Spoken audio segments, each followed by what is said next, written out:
Hello बच्चों। आज से बेटा हम इंटरमीडिएट के सेकंड भाग के प्रत्येक चैप्टर को एक्सप्लेन करने जा रहे हैं।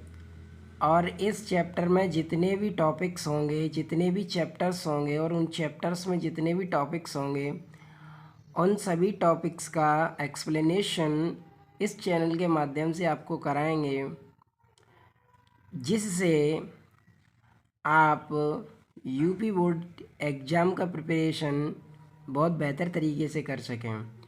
और इसी चैनल के माध्यम से हम आपका प्रिपरेशन भी कराएंगे, कुछ असाइनमेंट भी देंगे आपको, जिससे आपका बोर्ड एग्ज़ाम का पेपर बहुत अच्छे तरीके से हो। तो इसमें बेटा सेकंड भाग में जो फर्स्ट यूनिट है इकाई 1, उस यूनिट का नाम है प्रकाशिकी। तो सबसे पहले हम इकाई 1 में प्रकाशिकी का अध्ययन करने वाले हैं। अब प्रकाशिकी के अध्ययन में क्या होगा, जिसमें प्रकाशिकी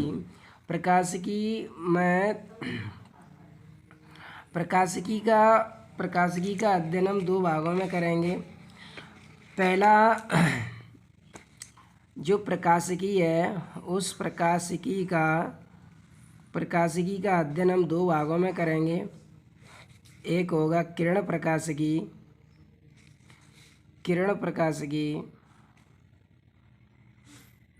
और दूसरा होगा तरंग प्रकाशिकी। एक होगा किरण प्रकाशिकी और एक होगा तरंग प्रकाशिकी। तो शुरुआत में हम प्रकाशिकी के ये दो पार्ट पढ़ने वाले हैं, जिसमें हम सबसे पहले पार्ट पढ़ेंगे किरण प्रकाशिकी, जिसमें प्रकाश को एक किरण के रूप में माना गया है।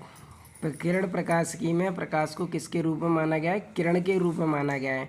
और तरंग प्रकाशिकी में प्रकाश को एक तरंग के रूप में माना गया है। तो इस तरीके से प्रकाशिकी का अध्ययन हम दो भागों में करेंगे, एक किरण प्रकाशिकी में और एक तरंग प्रकाशिकी में। तो अभी जो हम अध्ययन करने वाले हैं वो किरण प्रकाशिकी में होगा। और किरण प्रकाशिकी में भी हमारा पहला चैप्टर है प्रकाश का परावर्तन। पहला चैप्टर क्या है? चैप्टर नंबर फर्स्ट, प्रकाश का परावर्तन यानी रिफ्लेक्शन ऑफ लाइट। अब रिफ्लेक्शन ऑफ लाइट, तो इस रिफ्लेक्शन यानी प्रकाश के परावर्तन में सबसे पहले हमें प्रकाश को समझना है कि प्रकाश क्या होता है। तो प्रकाश क्या है बेटा? प्रकाश एक प्रकार की ऊर्जा है जो हमारी आँखों पर दृष्टि संवेदना उत्पन्न करती है। यानी प्रकाश क्या? एक प्रकार की ऊर्जा है जो हमारी आँखों पर दृष्टि संवेदना क्या करती है बेटा? उत्पन्न करती है। तो प्रकाश क्या है बेटा? एक प्रकार की ऊर्जा है जो हमारी आंखों पर दृष्टि संवेदना उत्पन्न करती है, जिसके कारण हमें वस्तुएं दिखाई देती हैं। जिसके कारण बेटा क्या होता है? जिसके कारण हमें वस्तुएं दिखाई देती हैं। तो प्रकाश क्या है? प्रकाश एक प्रकार की विकिरण ऊर्जा है जो हमारी आंखों पर दृष्टि संवेदना उत्पन्न करती है। ठीक है। वस्तुएं हमें केवल तभी दिखाई देती हैं जब वे स्वयं प्रकाश उत्सर्जित करती हैं।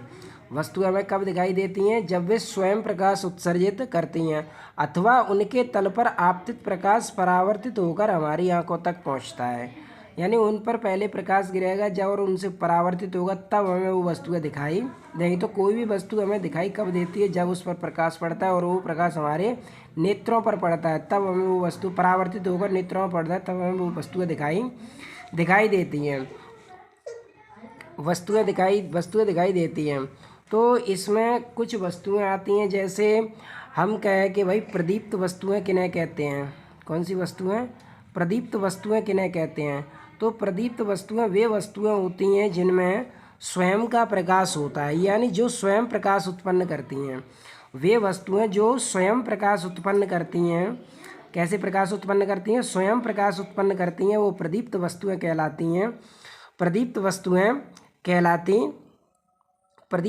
कहलाती है। जैसे सूर्य, तारे, ये प्रदीप्त वस्तुएं हैं। इसी में आता है अप्रदीप्त वस्तुएं।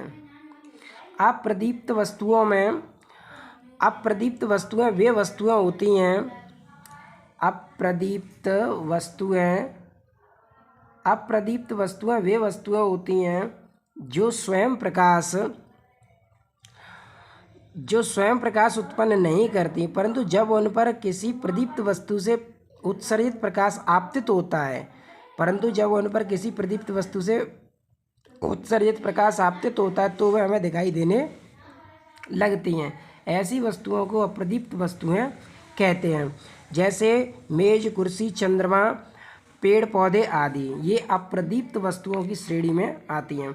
तो ये तो रहा बेटा प्रकाश से संबंधित 2-4 बातें थीं जो कि हमने डिस्कस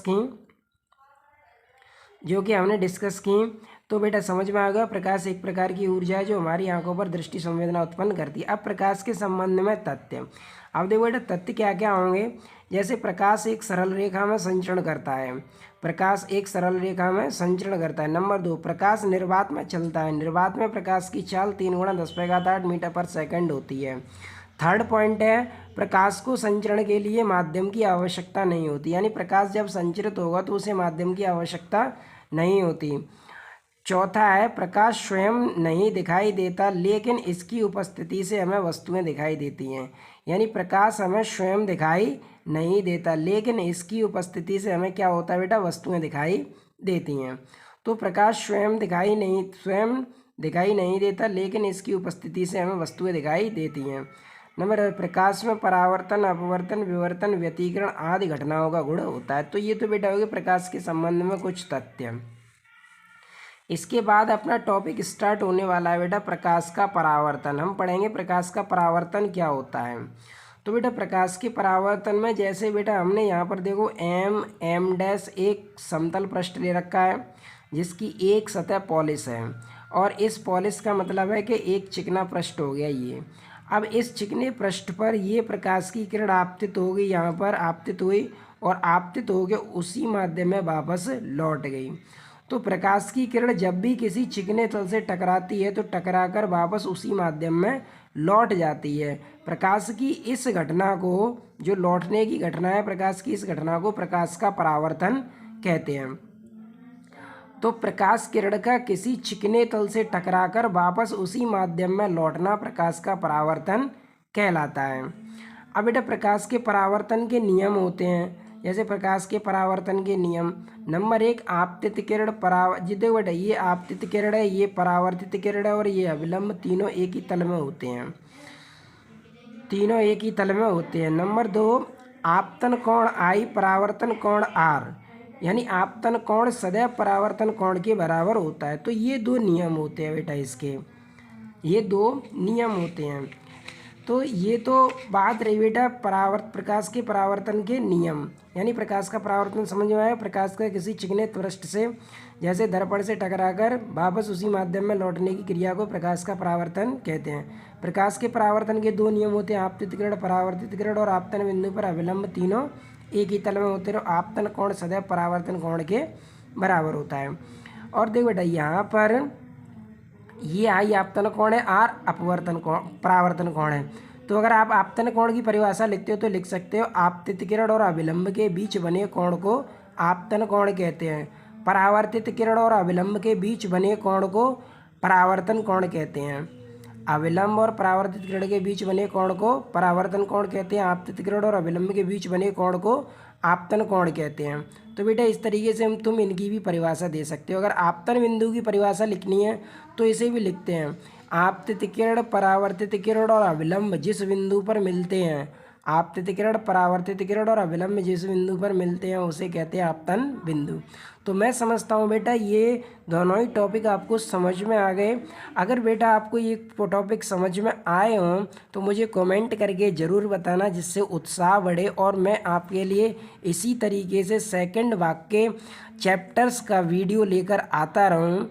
तो थैंक्स फॉर वॉचिंग।